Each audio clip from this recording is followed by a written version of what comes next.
In today's video, I'm going to show you how you can play games on your mobile through your Netflix subscription. So if you didn't already know that there is an option now for a games tab on Netflix on the app, and what you can do is you can play games that are exclusively on the Netflix subscription. So first of all, what you'll need to do is head over to your Netflix app. Once you open up Netflix, you can select the profile that you want to use.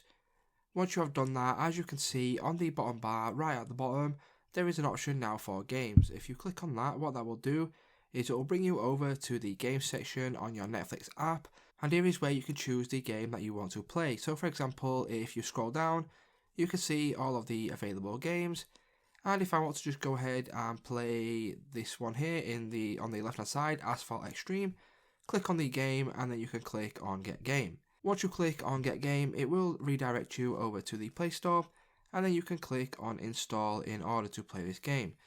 So it's just as simple, guys. If this video did help you out, please leave a like on today's video, and I'll see you in the next one.